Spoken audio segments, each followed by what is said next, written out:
आज हमारा वीडियो उन बच्चों के लिए सबसे इम्पॉर्टेंट है जो स्टेट पीएससी का एग्ज़ाम दे रहे हैं। बिकॉज यूरोप में चलने वाली सभी पवनों के बारे में हमेशा स्टेट पीएससी, चाहे वो प्रीलिम्स हो या मेंस हो, ये दोनों ही एग्ज़ाम में विशेषतर पूछते हैं।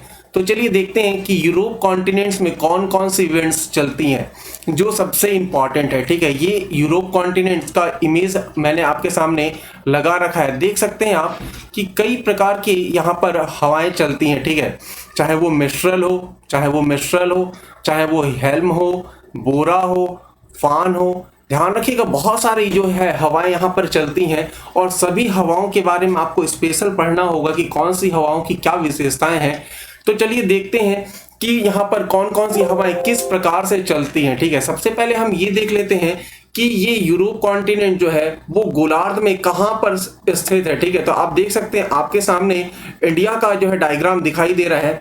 जैसे ही आप इंडिया से पश्चिम दिशा में आएंगे, मतलब अफ्रीका की ओर आएंगे, तो आप देख सकते हैं कि ये वाला जो क्षेत्र है ये है आपका अफ्रीका। ठीक है, ये है आपका अफ्रीका। ठीक है, अफ्रीका के जैसे ही नॉर्थ में जाएंगे, मतलब ये आपका ये वाला जो क्षेत्र है ये है आपका मेडिटेरेनियन सी, मतलब भूमध्य सागर। ठीक है, और भूमध्य सागर के ऊपर वाला जो कॉन्टिनेंट्स है इसी को हम कहते हैं आपका यूरोप कॉन्टिनेंट। ठीक है, तो आज हम इसी के बारे में पढ़ने वाले हैं कि इस कॉन्टिनेंट में कौन कौन सी हवाएं चलती हैं स्थानीय रूप से, जो आपके एग्जाम के लिए सबसे इंपॉर्टेंट है। ठीक है, तो जल्दी से जल्दी सभी बच्चों को शेयर कीजिएगा इस वीडियो लिंक को या मेरे चैनल को।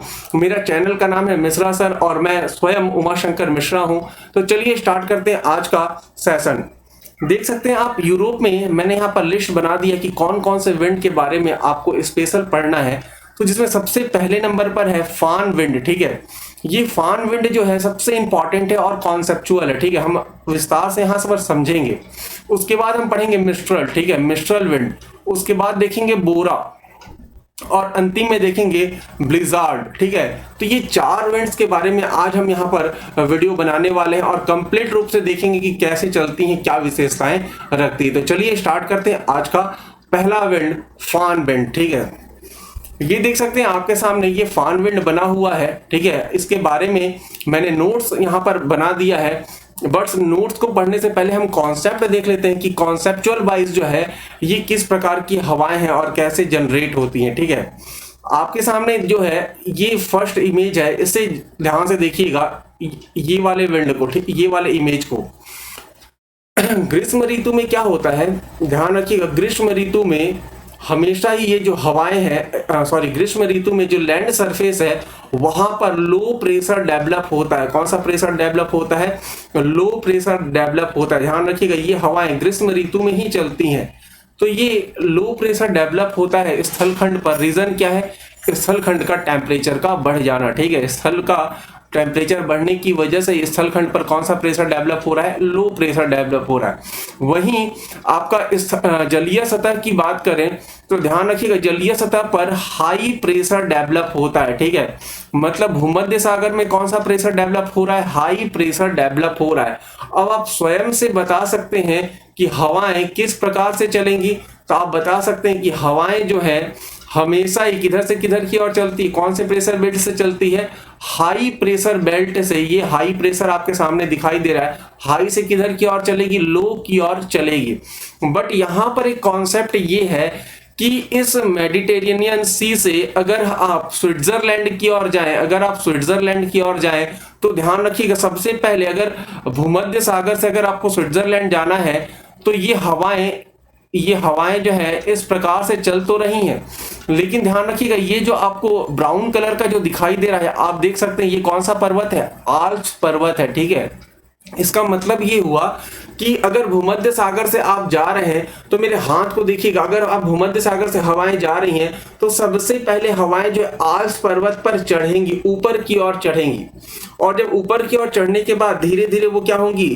उत्तर ढाल की ओर, नीचे की ओर उतरेंगी। ठीक है, तो यहां पर ध्यान रखिएगा, जैसे ही भूमध्य सागर से हवाएं जो है वो आगे की ओर बढ़ेगी, लो प्रेशर की ओर चलेगी, तो सबसे पहले क्या होगा? ये जो है आल्प्स पर्वत पर चढ़ेंगी और आल्प्स पर्वत पर चढ़ने के बाद ये हवाएं जो है उत्तर दिशा में जाकर के स्विट्जरलैंड के पास उतर जाती हैं। तो ध्यान रखिएगा, ये हवाएं कहां पर उतर रही हैं? तो स्विट्जरलैंड पर उतर रही है। रीजन क्या है स्विट्जरलैंड पर उतरने का? क्योंकि यहां पर कौन सा प्रेशर डेवलप हुआ है? लो प्रेशर डेवलप हुआ है। इसी डायग्राम को कि किस प्रकार से हवाएं भूमध्य सागर से चलती हैं तो कैसे पर्वत पर चढ़ती हैं, इसी डायग्राम को मैंने यहाँ पर जो है दूसरे डायग्राम में बनाया है। आप देख सकते हैं ये वाला डायग्राम, ठीक है। ये देखिए, ये यहाँ पर आपको दिखाई देना चाहिए। ये वाला जो क्षेत्र है, यहाँ पर मैं बना दूं, ये वाला जो क्षेत्र है ये है मेडिटेरियन सी, मतलब भूमध्य सागर, ठीक है। अब यहाँ पर जो है कौन सा प्रेशर डेवलप हुआ था? गर्मी के दिनों में हाई प्रेशर डेवलप हुआ था, ठीक है। और स्थलखंड पर कौन सा प्रेशर डेवलप हुआ है? लो प्रेशर डेवलप हुआ है, ठीक है। जैसे मैंने यहाँ पर बताया था कि ये वाला जो है हाई प्रेशर डेवलप हुआ है भूमध्य सागर में, और स्विट्जरलैंड के पास कौन सा प्रेशर डेवलप हुआ था? लो प्रेशर डेवलप हुआ था। उसी प्रकार से मैंने यहाँ पर इस डायग्राम में समझाने की कोशिश की है। देखिए आपको कैसे समझ में आ रहा है, ठीक है। तो यहाँ पर हाई प्रेशर से हवाएं जो है भूमध्य सागर से होते हुए ये हवाएं आगे की ओर बढ़ेगी। ध्यान से देखिएगा, जैसे जैसे ये हवाएं आगे की ओर बढ़ेगी, मतलब पर्वत के ऊपर चढ़ रही है, जैसे जैसे पर्वत के ऊपर चढ़ेंगी तो ध्यान रखिएगा पर्वत पर चढ़ने की वजह से ये हवाएं क्या हो जाएंगी? सैचुरेट हो जाएंगी, मतलब ये हवाएं संतृप्त हो जाएंगी, और संतृप्त होने के बाद ही ये हवाएं क्या करती हैं? बारिश करना प्रारंभ करती हैं, ठीक है। बारिश करना स्टार्ट करेगी। हमने या आपने कभी कॉन्सेप्ट में पढ़ा होगा कि ओरोग्राफिक रेनफॉल मतलब पर्वतीय वर्षा, ठीक है। तो पर्वतीय वर्षा किस ढाल पर होती है? तो विंडवर्ड साइड में होती है। विंडवर्ड साइड का मतलब है कि जिस दिशा से या जिस ढाल के सहारे हवाएं ऊपर की ओर चढ़ रही है। तो यहां पर तो पर्वतीय वर्षा होगी, ठीक है। इन रीजनों में तो पर्वतीय वर्षा होगी जिस दिशा से हवाएं चल रही हैं। लेकिन जहां पर हवाएं उतरने लगेंगी, जहां पर हवाएं जो हैं उतरेंगी, मतलब स्विट्जरलैंड की बात कर रहा हूं, जहां पर हवाएं उतरेंगी यहां पर हवाएं जो हैं शुष्क हो जाएगी। रीजन क्या है? रीजन क्या है शुष्क होने का? क्योंकि जब भूमध्य सागर से हवाएं वाष्पीकरण की प्रक्रिया करके आर्द्रता ग्रहण की थी, वो हवाएं वर्षा करने के पश्चात, यहाँ पर पर्वतीय वर्षा हो चुका है, मतलब पर्वतीय वर्षा के पश्चात सारी आर्द्रताएं क्या हो गई हैं? वर्षा के रूप में गिर चुकी हैं। तो जब हवाएं जब पर्वत के दूसरे छोर पर उतरेगी, मतलब लीवर्ड साइड पर उतरेंगी, तो वहां पर हवाएं शुष्क हो जाती हैं, और शुष्क होने के साथ ही साथ ये हवाएं क्या हो जाती हैं? गर्म भी हो जाती है। यही कारण है कि इन क्षेत्रों में बन जाता है आपका वृष्टि छाया प्रदेश, ठीक है। कौन सा प्रदेश बन जाता है? वृष्टि छाया प्रदेश बन जाता है, मतलब रेन शैडो जोन बन जाता है। और रेन शैडो जोन में आपको मालूम होना चाहिए कि इन क्षेत्रों में वर्षा नहीं होगी। तो ध्यान रखिएगा कि अगर आपसे प्रश्न पूछेगा कि भाई ये बताइए कि आपका फान विंड जो है वो किस प्रकार के विंड है, तो सबसे पहला आंसर क्या होना चाहिए? सबसे पहला आंसर क्या होना चाहिए कि ये हवाएं गर्म होती हैं और शुष्क होती हैं, ठीक है। क्या ये हवाएं वर्षा करती हैं? तो आपका आंसर क्या होना चाहिए सेकंड नंबर पर कि नहीं, ये हवाएं बारिश नहीं करती है, वर्षा नहीं होगी, ठीक है। तो ध्यान रखिएगा कि इस हवा से वर्षा नहीं होती है, ठीक है। इस हवा से वर्षा नहीं होती है, क्लियर है। तो आई थिंक आप समझ पा रहे होंगे कि हवाएं जो हैं भूमध्य सागर से स्विट्जरलैंड की ओर चलती हैं, इसी बीच में जो है आल्प्स पर्वत को पार करती है। अब एक चीज और रह गया है जो आपके लिए इंपॉर्टेंट है, जिसे समझना जरूरी है, वो आप बताएंगे एक्चुअल में। देखिए ये जो आल्प्स पर्वत आपको दिखाई दे रहा है, ये इस वाले डायग्राम में देखिएगा, ये जो आल्प्स पर्वत आपको दिखाई दे रहा है इसका दक्षिणी भाग कौन सा होगा? ये साउथ वाला ये पार्ट होगा। और उसका उत्तरी भाग कौन सा होगा? जिधर स्विट्जरलैंड है। तो हम कहते हैं कि आपका जो फान विंड है वो दक्षिण ढाल के सहारे ऊपर की ओर चढ़ता है, और उत्तर ढाल के सहारे वो किधर की ओर उतरता है? नीचे की ओर उतरता है, ठीक है। तो आई थिंक आप समझ पा रहे होंगे कि फान विंड कैसे जनरेट होता है, कौन से ऋतु में जनरेट होता है, और इसके प्रभाव क्या है। तो सबसे पहले देखते हैं इस जो है नोट्स में, यहां पर देखिए मैंने लिखा है कि ये आल्प्स पर्वत के दक्षिणी ढाल के सहारे ऊपर की ओर चढ़ती है। मैंने पहले ही बताया कि यह इस क्षेत्र में पूरा आल्प्स फैला हुआ है, ये पूरा आल्प्स फैला हुआ है। इसके दक्षिण दिशा के सहारे हवाएं ऊपर की ओर चढ़ती हैं और जा करके उत्तरी ढाल के सहारे, ये उत्तर दिशा है, उत्तरी ढाल के सहारे ये हवाएं नीचे की ओर उतरती हैं। ठीक है, मैंने पहले ही बता दिया है। ये हवाएं कैसी होती हैं? तो गर्म होती हैं। ठीक है, और गर्म होने के साथ ही साथ ये हवाएं शुष्क होती हैं। ठीक है, तो आपको एक वर्ड याद रखना है कि ये हवाएं ग्रीष्म ऋतु में चलती हैं। कौन से ऋतु में चलती है? तो समर में चलती हैं। ठीक है, ग्रीष्म ऋतु में चलती हैं। दूसरा, ये गर्म और शुष्क होती है। ठीक है, अब इसका प्रभाव देख लेते हैं। अगर प्रश्न मेंस में 5 नंबर का पूछता है या प्रीलिम्स में स्टेटमेंट वाइज क्वेश्चन जो पूछे जाते हैं ट्रू और फॉल्स वाले, वहां पर आपको समझना है कि इसके प्रभाव के बारे में। तो चलिए देख लेते हैं क्या क्या प्रभाव ये हवाएं रखती हैं। जैसे ये हवाएं स्विट्जरलैंड में प्रवेश करती हैं, ध्यान रखिएगा स्विट्जरलैंड में जो बर्फ रहता है, ठीक है, सतह के ऊपर क्या रहता है? बर्फ का चादर जैसा ढका हुआ रहता है। ठीक है, तो जैसे ही गर्म हवाएं चलती हैं, तो आप मुझे बताइए अगर बर्फ के ऊपर गर्म हवाएं चलेंगी तो क्या जो है उसमें परिवर्तन देखने को मिलेगा? तो स्वाभाविक सी बात है, वो बर्फ क्या होने लगेगा? गर्म हवाओं के कारण पिघलने लगेगा। और पिघलने की वजह से ही जैसे जैसे बर्फ पिघलेगा, उसका मतलब है नीचे का जो जमीन है, जो भूमि है, वो आपको दिखाई देने लगेगा। ठीक है, तो यहां पर लिखा हुआ है कि देखिए इस हवा के कारण, पहला वाला विशेषता देखिएगा, इस हवा के कारण स्विट्जरलैंड का जो बर्फ है वो पिघलने लगता है। और बर्फ पिघलने लगेंगे, इसका मतलब है अंदर का जो जमीन है, लैंड सरफेस है, वो दिखाई देने लगेगा, जिसकी वजह से उन क्षेत्रों में कृषि करना संभव हो पाता है। ठीक है, जैसे हमारे भारत में जो कृषक वर्ग के लोग हैं, जो किसान हैं, वो मॉनसून का वेट करते हैं कि कैसे मॉनसूनी हवाएं आए और हम कृषि प्रारंभ करें। ठीक है, वैसे ही स्विट्जरलैंड के लोग जो है फान विंड का वेट करते हैं कि कैसे फान विंड आए और बर्फ को जो है टोटली मेल्ट कर दे और हम वहां पर क्या कर पाए? कृषि कर पाए। ठीक है, तो ये कृषि के दृष्टिकोण से भी महत्वपूर्ण विंड है स्विट्जरलैंड के लिए। क्लियर है? और तीसरा सबसे इंपॉर्टेंट यहाँ पर विशेषता ये है कि इस हवाओं के कारण ही स्विट्जरलैंड में अंगूर के फसल पकने लगते हैं। ठीक है, किसके फसल पकने लगते हैं? तो अंगूर के फसल पकने लगते हैं। तो याद रखिएगा ये क्वेश्चन जो है आपके प्रीलिम्स में आ चुका है। क्वेश्चन किस प्रकार का आएगा कि निम्नलिखित फान पवन पर विचार कीजिए और 4 स्टेटमेंट दे देगा और वहां से प्रश्न पूछेगा कि निम्नलिखित में से कौन सा स्टेटमेंट सही है या कौन सा 2 स्टेटमेंट सही है। तो ये आपको विशेषताओं के बारे में भी नॉलेज होना चाहिए। तो हमने क्या क्या पढ़ लिया फान विंड के बारे में? एक तो ग्रीष्म ऋतु में चलता है, बहुत ध्यान से देखिएगा मेरे हाथों को। सबसे पहला प्रश्न क्या पूछेगा कि ये कौन सी ऋतु में चलती हैं हवाएं? तो ग्रीष्म ऋतु में। क्लियर है? आपको आंसर देना है। ठीक है, सेकंड पूछेगा कि ये हवाएं कैसी हैं? तो आपको बताना पड़ेगा गर्म हवाएं हैं और शुष्क हवाएं हैं। तीसरा पूछेगा कि इसकी विशेषताएं क्या है? तो आपको बताना पड़ेगा कि ये हवाएं गर्म होने की वजह से स्विट्जरलैंड में बर्फ को पिघलाने लगती है, जिसकी वजह से कृषि संभव हो पाया है। और फाइनली 5वां पॉइंट आप बताएंगे कि इसी हवा की वजह से स्विट्जरलैंड में अंगूर की फसल पकने लगते हैं। आई थिंक आपको कॉन्सेप्ट भी समझ में आ गया होगा। मैंने यहाँ पर नोट्स के रूप में यहाँ पर पीपीटी या इमेज दर्शाया है, तो आपको ये भी चीजें समझ में आ गई हैं। अब तीसरा जो रिवीजन है वो आपको मैं इसके थ्रू करता हूँ, मतलब वीडियो के थ्रू आपको मैं समझाने की कोशिश करता हूँ कि किस प्रकार से ये हवाएं जो हैं वो चलती हैं। देखिए यहाँ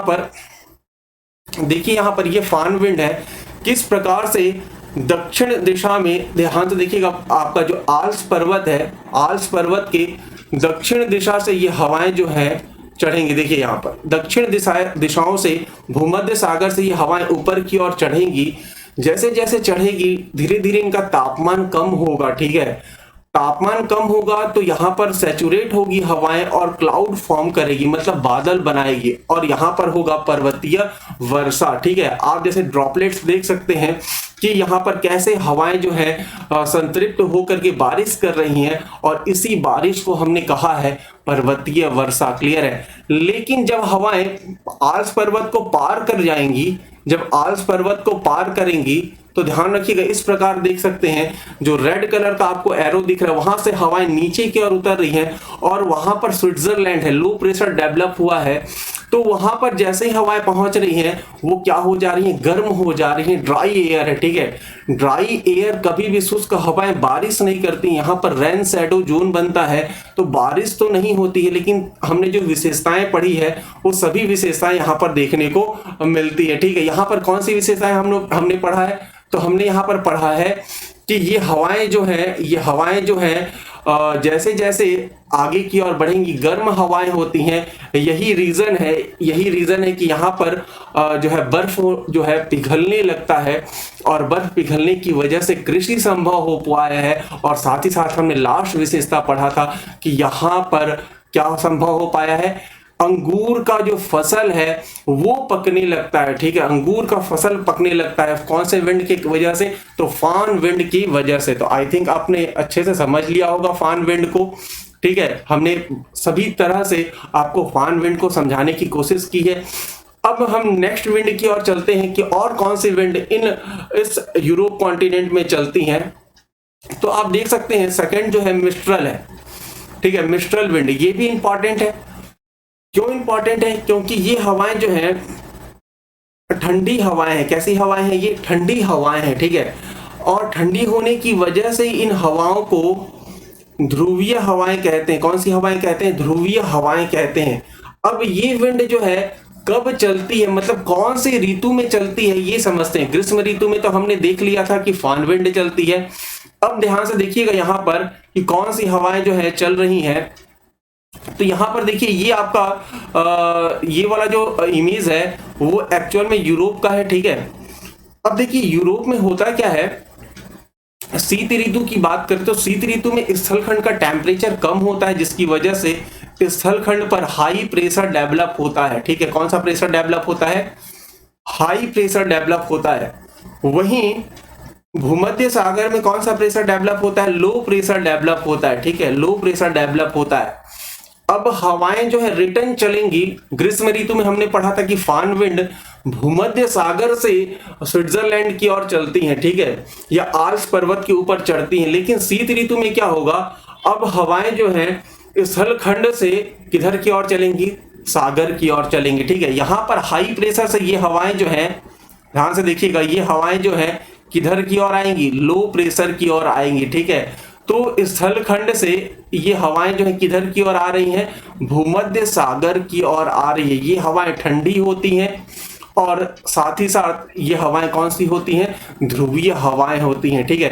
ठंडी क्यों होती हैं, क्योंकि ये हवाएं शीत ऋतु में चलती हैं। शीत ऋतु का टेम्परेचर क्या होता है, कम होता है, ठीक है। तो शीत ऋतु में चलने की वजह से ये हवाएं जो है ठंडी है, और ये ठंडी हवाओं को ही कहा जाता है ध्रुवीय पवन, ठीक है।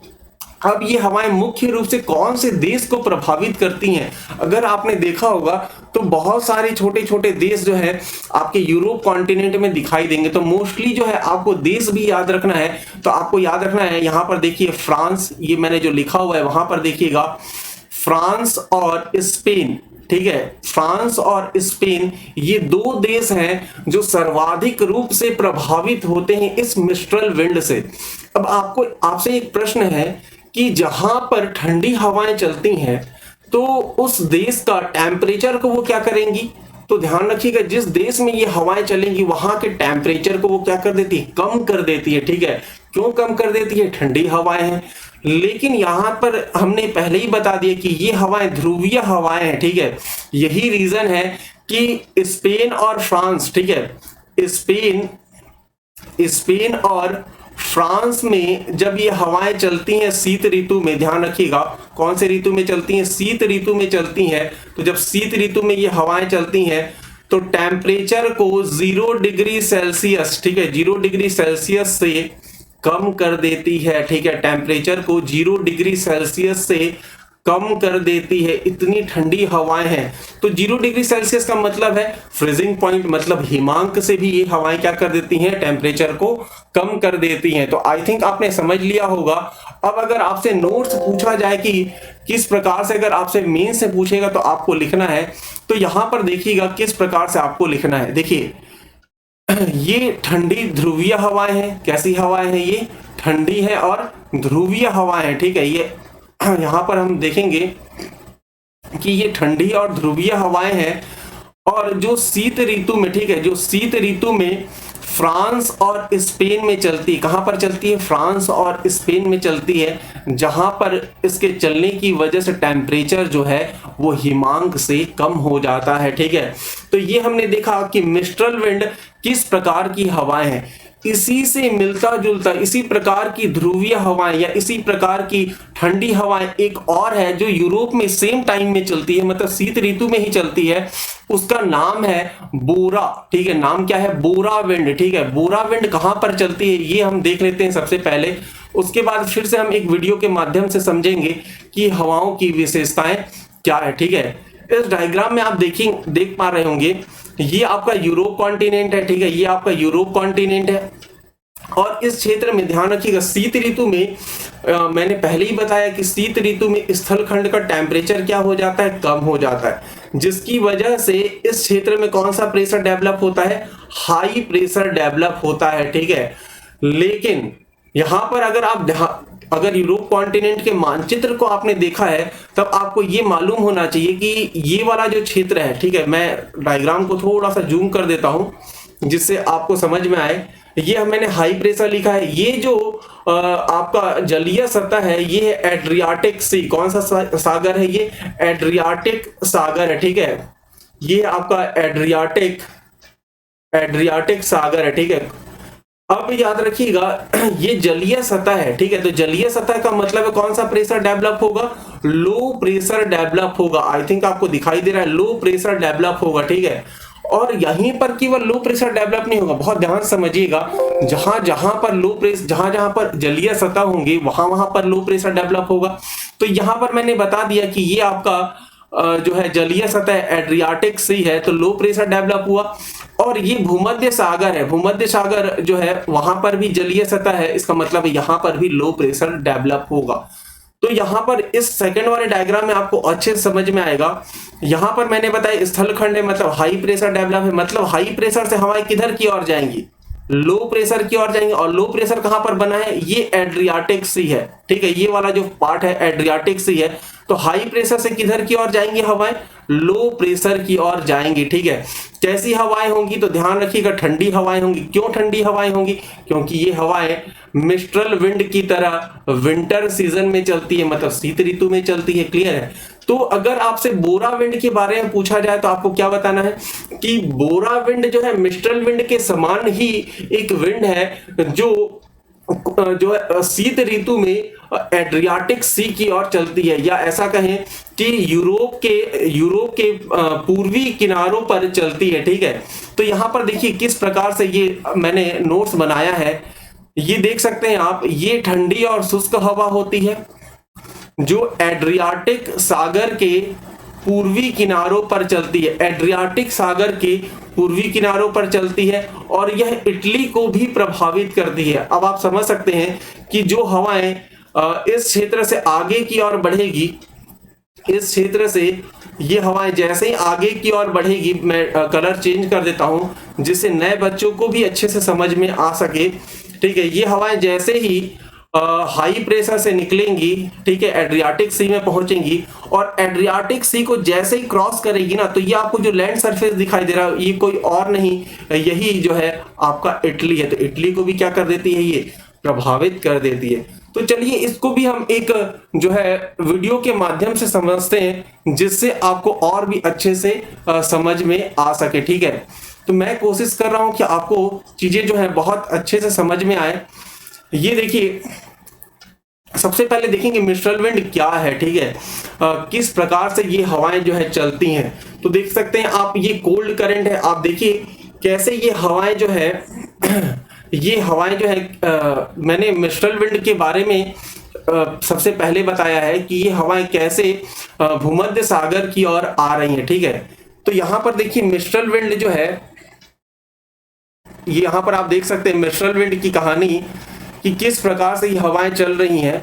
ये देखिए ठीक है। ये मिस्ट्रल विंड किस डायरेक्शन में चल रही, तो आप देख सकते हैं फ्रांस और स्पेन को प्रभावित करते हुए ये हवाएं जो है भूमध्य सागर में लो प्रेशर डेवलप हुआ है, उस क्षेत्र में ये हवाएं जो है चल रही है, ठंडी होती हैं और ठंडी होने के कारण ही इसे कौन सा विंड कहते हैं, इसे हम कहते हैं कोल्ड विंड, मतलब ठंडी हवाएं। इसका स्पीड भी आप देख सकते हैं 25 से लेकर के 60 डिग्री सेल्सियस तक इसका जो है डिग्री सेल्सियस नहीं, 50 से लेकर के 60 जो है इसका स्पीड होता है, जिसकी वजह से ये हवाएं जो है बहुत तेज गति से चल पाती हैं। ठीक है, अब हमें जो लास्ट पढ़ना है वो है ब्लिजार्ड। ठीक है, ये ब्लिजार्ड जो है एक्चुअल में ये तूफान है, हम तूफान कह सकते हैं या ऐसा कह सकते हैं ये हिम झंझावत है। ठीक है, ब्लिजार्ड को बहुत अच्छे से समझते हैं कि एक्चुअल में ब्लिजार्ड है क्या। ठीक है, सबसे पहले मैं बता दूं कि ये किसी खास कॉन्टिनेंट में नहीं चलता है, किसी खास क्षेत्र में नहीं चलता है, ये हमेशा ही पोल पर चलने वाली हवाएं हैं, मतलब ये हमेशा ही ध्रुवीय क्षेत्रों में चलती हैं। ये हवाएं बहुत ही ज्यादा ठंडी होती है, मतलब ये हवा जो है जहां पर चलती है वहां पर हवा ना होकर के आप देख सकते हैं हिम के मतलब बर्फ के छोटे छोटे गोलों के रूप में स्नोइंग जो है वो फॉर्म्ड करते हुए ये हवाएं चलती हैं। ठीक है, तो सबसे पहले हम पढ़ लेते हैं कि इन हवाओं के बारे में, फिर इसके बारे में समझते हैं। देखिए यहाँ पर ये हवाएं, पहले ही मैंने लिखा है कि ये हवाएं ध्रुवीय हवा होती है। ठीक है, ये बहुत ही ज्यादा मिस्ट्रल और बोरा अभी हमने पढ़ा उससे भी काफी ज्यादा ठंडी होती हैं। ठीक है, ये हवाएं बर्फ के कणों से युक्त होती हैं। ठीक है, इतनी ठंडी हवाएं होती हैं कि ये इन हवाओं में जो है बर्फ के छोटे छोटे कण जो है वो भी अपने साथ ये हवाएं लेकर के चलती हैं। ठीक है, और जिन क्षेत्रों में ये हवाएं प्रवेश करती हैं, मतलब जहां पर इनका आगमन होता है, वहां का जो टेम्परेचर है आप सोच करके देखिए, वहां का टेम्परेचर को वो हवाएं कितना कम कर देंगी। ठीक है, तो हम कहते हैं अचानक से तापमान जो है 0 डिग्री सेल्सियस, हिमांक का मतलब मैंने बताया है कि 0 डिग्री सेल्सियस से भी कम कर देती हैं। ठीक है, और जहां पर स्नोइंग होगा, जहां पर हवाओं के साथ छोटे छोटे बर्फ के कण गिरेंगे, वहां पर जो धरातल है वो पूरा का पूरा हिम से क्या हो जाएगा, ढक जाएगा। तो वही मैंने यहां पर लिखा है बर्फ से आच्छादित हो जाती हैं। तो आपने क्या क्या पढ़ा, बहुत ध्यान से देखिएगा। सबसे पहले ये ध्रुवीय हवाएं हैं, इनका टेम्परेचर मिस्ट्रल और बोरा से भी काफी ज्यादा कम होता है। ये हवाएं जहां पर चलेंगी वहां के टेम्परेचर को हिमांक से बहुत ज्यादा कम कर देती हैं। ठीक है, इसके बाद इन हवाओं के कारण ही धरातल पर बर्फ का चादर जो है वो बन जाता है। ठीक है, तो कौन कौन से क्षेत्र में ये हवाएं बहती हैं, मैंने पहले ही बताया कि किसी खास कॉन्टिनेंट में नहीं चलती हैं, ये सभी कॉन्टिनेंट में, मतलब ध्रुवीय क्षेत्रों में जो जो कॉन्टिनेंट जो है फैले हुए हैं उन कॉन्टिनेंट में ये हवाएं चलती हैं। तो देख लीजिए साइबेरिया है ना, ये साइबेरिया, कनाडा और संयुक्त राज्य अमेरिका। ठीक है, ये 3 जगहों पर ये हवाएं मुख्य रूप से चलती है। तो चलिए देख लेते हैं एक्चुअल में कहां पर कनाडा है। ये देख सकते हैं, ये आपको नॉर्थ अमेरिका दिखाई दे रहा है आपके इस गोलार्ध में। तो देख सकते हैं ये वाला, ये जो है आपका, ये आपका नॉर्थ अमेरिका, और नॉर्थ अमेरिका में भी ये क्षेत्र कौन सा है, कनाडा का क्षेत्र है। ठीक है, ये क्षेत्र कौन सा है, कनाडा का क्षेत्र है, और इसी कनाडा का क्षेत्र में ही ये हवाएं जो है मुख्य रूप से चलती हैं। ठीक है, कनाडा में भी कौन से क्षेत्र में की अगर हम बात करें तो ध्यान रखिए कनाडा में भी ये जो है उत्तरी भाग में मोस्टली चलती है। कहां पर चलती हैं, उत्तरी भाग में ये हवाएं चलती हैं। ठीक है, तो ये आपका कनाडा, और कनाडा में भी कौन से भाग में चलती है, उत्तरी भाग में ये हवाएं चलती हैं। इसके बाद देख लेते हैं संयुक्त राज्य अमेरिका, मतलब ये यूएसए। ठीक है, ये यूएसए का भी कौन सा पार्ट, ये वाला पार्ट जो आप देख सकते हैं, ये जो झील वाला पार्ट है, इन हवाओं में भी ये, इन क्षेत्रों में भी ये हवाएं चलती हैं। तो कनाडा में भी चलती हैं, यूएसए के भी उत्तर दिशा में चलती हैं, साथ ही साथ साइबेरिया। ठीक है, ये साइबेरिया कहां पर स्थित है, तो चलिए देख लेते हैं। आप देख सकते हैं कि ये हवाएं जो है साइबेरिया में भी, ये आपका साइबेरिया है। ठीक है, ये देखिए ये वाला जो पार्ट है ये आपका साइबेरिया है, और इस पार्ट में भी आप देख सकते हैं कि ये हवाएं चलती हैं। क्यों चलती हैं? क्योंकि ये हवाएं ध्रुवीय क्षेत्रों में ही मुख्य रूप से चलती है। तो ये साइबेरिया क्षेत्र है जहां का टेम्परेचर जो है ऑलरेडी क्या रहता है, कम रहता है। तो 3 जगह ही आपको याद रखना है। सबसे पहला साइबेरिया, दूसरा कनाडा में चलती हैं, तीसरा संयुक्त राज्य अमेरिका में चलती हैं। ठीक है, अलग अलग जगहों पर चल रही हैं। तो आप बताइए नाम भी क्या होगा, अलग अलग होगा।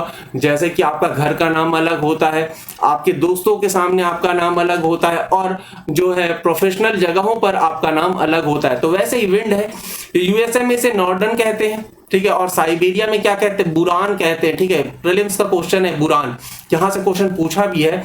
तो यूएसए में क्या कहते हैं, नॉर्डर्न कहते हैं, और साइबेरिया में क्या कहते हैं, बुरान कहते हैं। क्लियर है? तो ये था आपका ब्लिजार्ड विंड। ठीक है, बहुत कोल्ड होती है, बहुत स्नोफॉल होता है।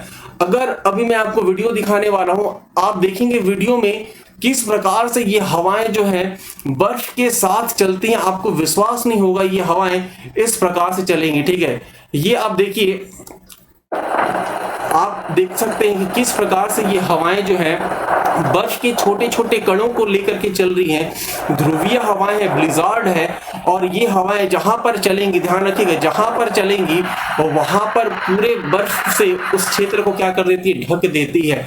तो आई थिंक आपने देखा कि ये हवाएं किस प्रकार से बर्फ के कणों से युक्त होती हैं।